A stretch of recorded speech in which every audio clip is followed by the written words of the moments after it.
kynhun jong Election Commission of India kalawan hiar arsngi Jylla Meghalaya ban khmih bniah jingpynkhreh na kabenta jied nongmih khmat Meghalaya Legislative Assembly arajar arpulai. Haba pathai Khubor khatlai tarik kyllalyngkot arajar arpulai.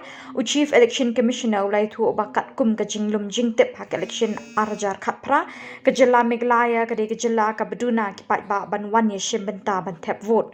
Kumta liang jong kyrpad Paidbah bedap khatpra snem karta shajrong bakin Shim Bynta ban Thep vote election MLA arajar arpulai.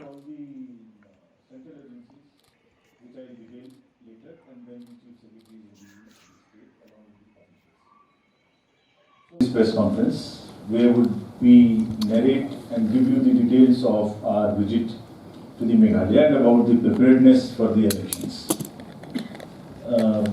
I through you express my greetings to the Meghalaya residents and urge them to participate proactively in the forthcoming elections in a true festive mood.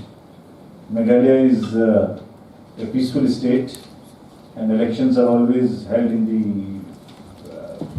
environment of a festival of democracy. So we welcome and we urge everybody through you to participate with full enthusiasm in the elections. In these 2 days, friends, we first met with all the political parties, all the national parties, regional parties, state parties, so that we can get their views, their comments, their suggestions, their inputs, their apprehensions, if any. Thereafter, we have met all the district magistrates, SSPs, and all the state officials. Thereafter, all the central agencies, which I will detail later, and then the chief secretaries and DGs of the state, along with the officials. So, to just give you an overview, the population of the state, as you all know, is 29,66,889, with male and female population being almost equal. There are 12 districts where we have to conduct the elections. And in terms of the overview of the elections, the term of the Meghalaya Legislative Assembly is up to 15th March 2023. So we have to complete the entire process before that. The male, if you look at the general constituencies, there are 5 and 55 are reserved for STs, and the male and female population and the voters ratio. Female outnumber the male here in the state. There are 10,92,326 female voters in the state. We also have taken on ourselves to earmark the persons with disabilities into our electoral roll, and there are 7,478 PWD voters.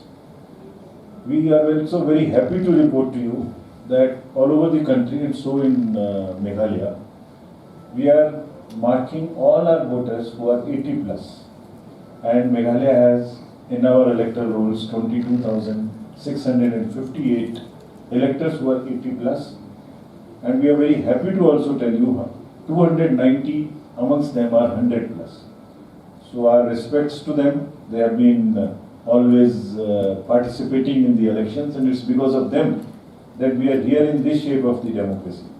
We have written from the Commission individually to all of them, to facilitate them and to pay our respects to them. And friends, we are focusing in the electoral rolls on inclusion of everybody. And the 18 to 19 years voters are also 81,443. Gender ratio is very happily 1022 in the state here. And EP ratio after this SSR is increased from 630 to 645 in the final rule, which again is a sign of the participation and more inclusion. This was during the SSR it happened. Another interesting thing we have started is that we are trying that after the 17 years, if somebody is completed, we give them an option to give an advance application to us.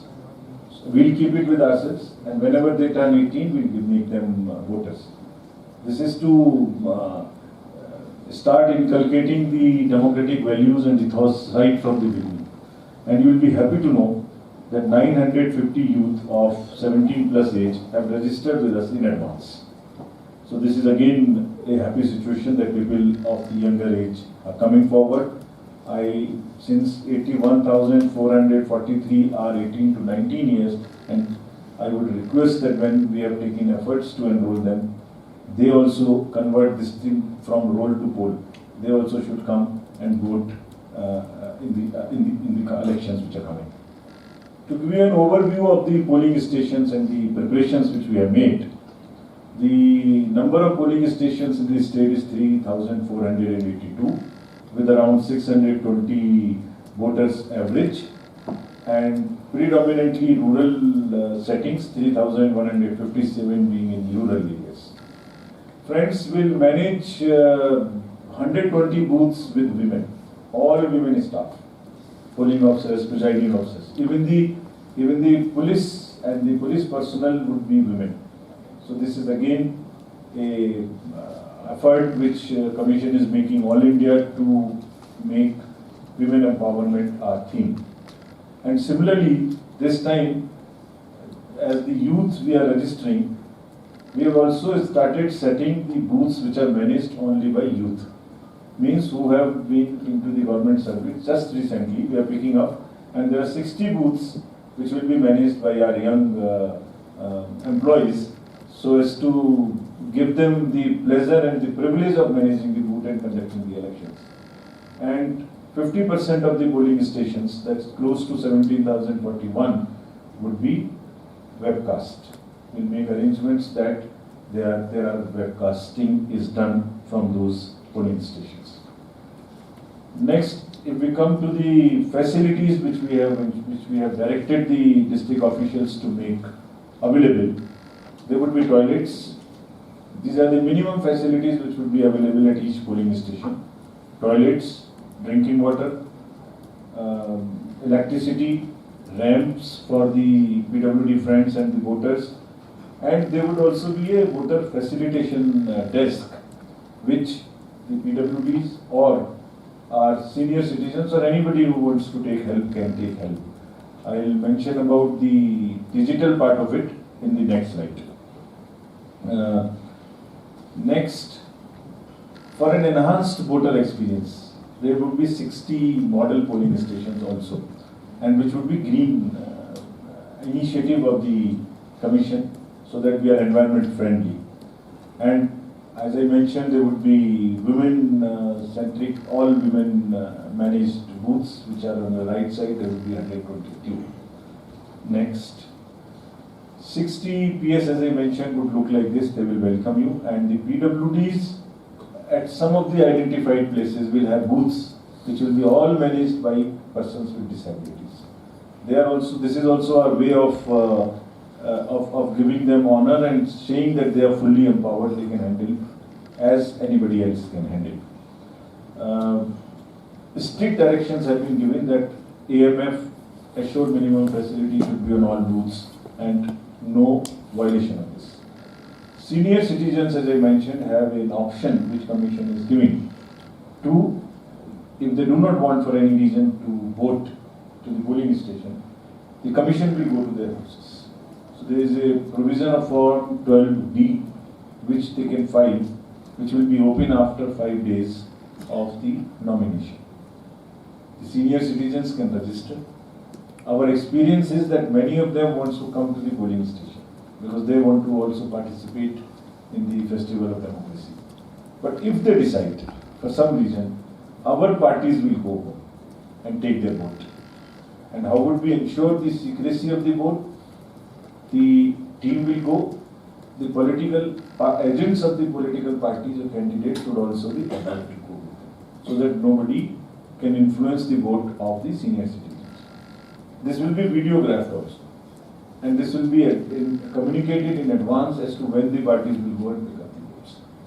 So this is a facility which we have extended, and many states in recently had elections have utilized this, but experience is that many wants to come to the polling station itself. There is a band here, very famous band which you all might have heard, Light After Dark, which we call it which are performing, and they also are kind of ambassadors for awareness amongst the persons with disabilities. If we come to the youth, just to give you a glimpse of some of the polling stations would look like this. We are making special efforts. There would be a double bridge one, there would be a makeshift bamboo bridge, there would be 2 in riverine polling stations. So these are just samples.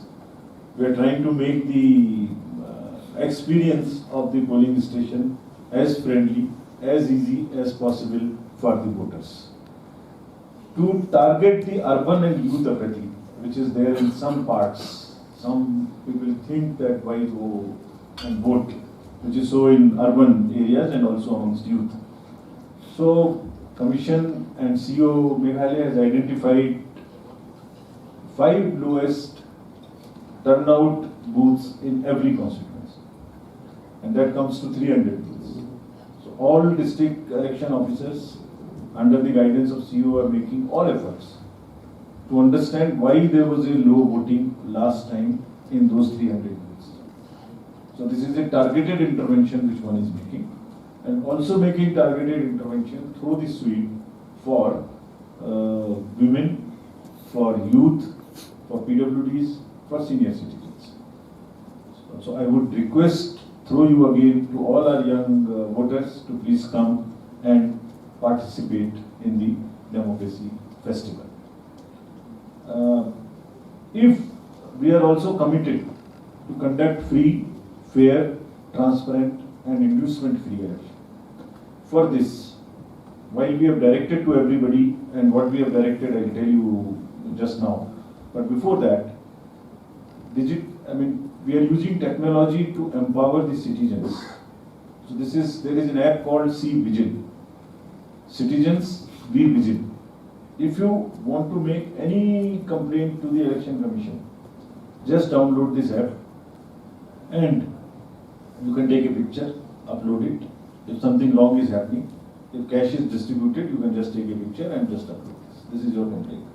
If you want to write something, you can write, and text also you can give us a complaint. And wherever you are, wherever the complainant is, from his latitude and longitude will be captured automatically, so that we know the location where this is happening. And in 100 minutes,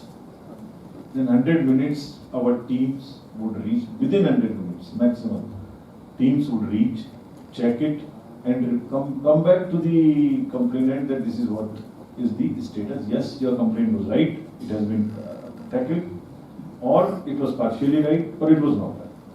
Whatever action is taken would just be reported back. And I must tell you that in all over the country, in the recently had elections over the last 2 years or so, people are making use of it. And it is giving us a lot of advantage in tackling problems, defacements, cash distribution, liquor distribution, fights, whatever, like wrong time campaigning outside the fixed timings, all this people are, vigilant citizens are reporting, voters are reporting, and we are taking action. So I would request to you that the empowered and informed voters of Meghalaya, who they are, also use this as much as they can. There are other IT applications which can be used. There is a voter helpline which you can use to find out the location of your booths and others. There is a Saksham app which I have already mentioned. There is also the Suvidha app for the candidates and political parties. They can also apply for whatever facilitation they want in terms of grounds or in terms of permissions. That also is available to them. Friends, the next important point is about the involvement of the political parties at every stage of the election process and of the media as well.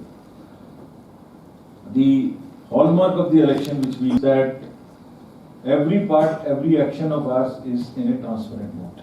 And secondly, we make disclosures of whatever is happening. So the political parties are involved at every stage of updation of electoral rolls. There are standing committee meetings, weekly and even earlier, with the district, in every district, in constituencies. whenever the FLC is done and the commissioning of the machines is done, symbols are loaded, the political parties remain there. Mock polls, storage of the transports, EVMs, booth level agents, polling agents. What one is trying to tell you is that every stage, as I mentioned, when the voting takes place through postal ballot at the homes of the senior citizens of PWDs, that time also all political parties agents can remain present and remain present. So that entire process is transparent and absolutely for everybody to see. Now, if any candidate has a criminal background, the voters need to know this so that they can make informed choices.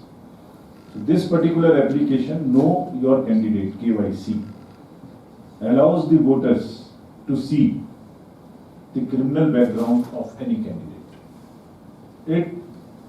Commission has mandated that each candidate, if he has a criminal background, must publish it in newspapers 3 times prominently, also in news channels, that these are the cases against me, and then so that the voter can take an informed choice. If he wants to still vote, that is the voter's choice. Our job is to put it in public domain, publicize it as much as possible, and then the political parties who have given them tickets must also explain, must also give it in newspapers, and also give a justification as to why they have selected a person with a criminal background. Was it so difficult to get a person without the criminal background in that particular constituency? That also the political parties need to publish, and this application voters can know what is the ground, what are the charges. We had detailed meetings with the enforcement agencies, the state police, excise, GST, revenue intelligence, CISF, income tax, enforcement directorate, border security force, airport authorities, Reserve Bank of India, narcotics bureau, railways. Why?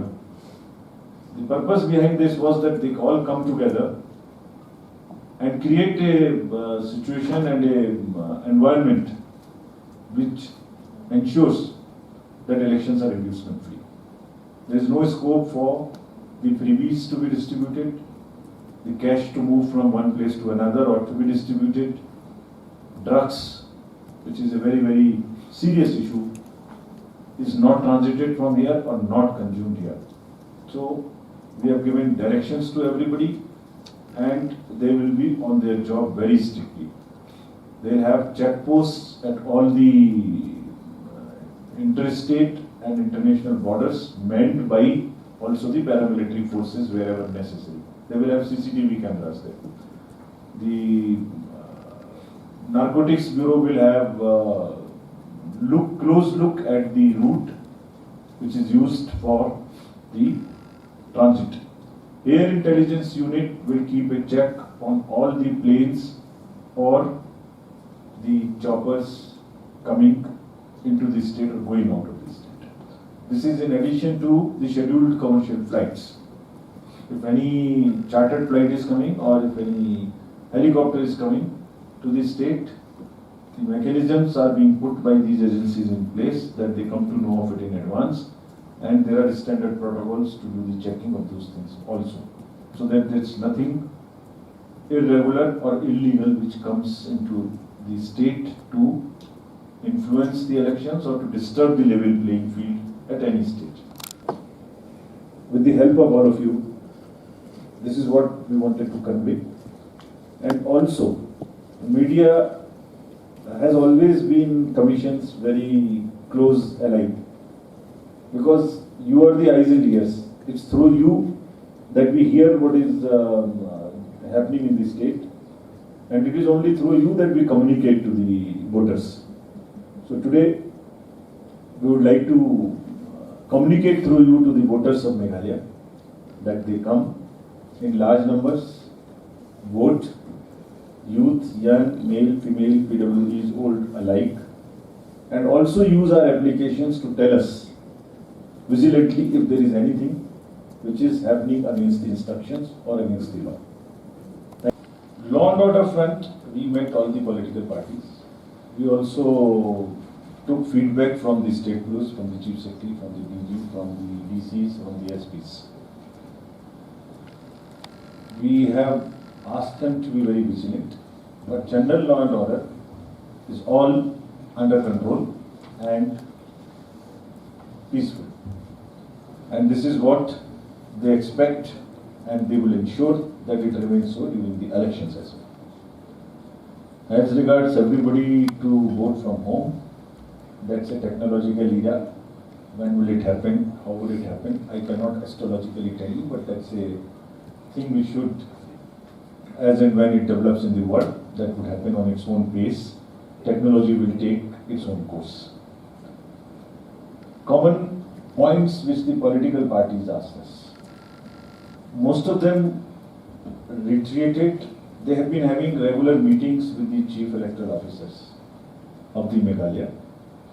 All of them mentioned that about the SSR, about the preparation and other things. They have been raising their issues before the CEO and they are getting resolved. Further, they also emphasized about the peaceful elections and also about the inducement-free elections. Some of them mentioned about this also. So I have already explained you the regions which we have done. Further, new 2-3 things will also be done during this election. All the paramilitary forces will, there would be 3 kinds of randomizations which would happen. One, so that there is no doubt about the impartiality. All the paramilitary forces would get randomized where would they go, along with the central observer. So central observer, CEO and the state nodal police officer. It's not so that they are, when we send them, they are also properly and effectively utilized in an impartial manner and go to the areas where they are required more. Those areas being the border areas, those being the international borders and the roads and the pyramid and the booths. There would be paramilitary force by and large on all the booths, so that its neutral force would all be available in almost all the booths. Second level of randomization we would have even for the polling parties. So in a district, who goes to which polling station will all be randomized. And that will also be randomized in the presence of the observer which goes to that particular district of the constituency, who will come from outside. Similarly, all the machines will also get randomized. So no machine knows which booth it will go. No polling personnel would know which booth it will go till it is randomized. And similarly, no paramilitary force thing would know that which company is going where, so it's all randomized. So these are the new things will be. Madam, you asked about the MPP.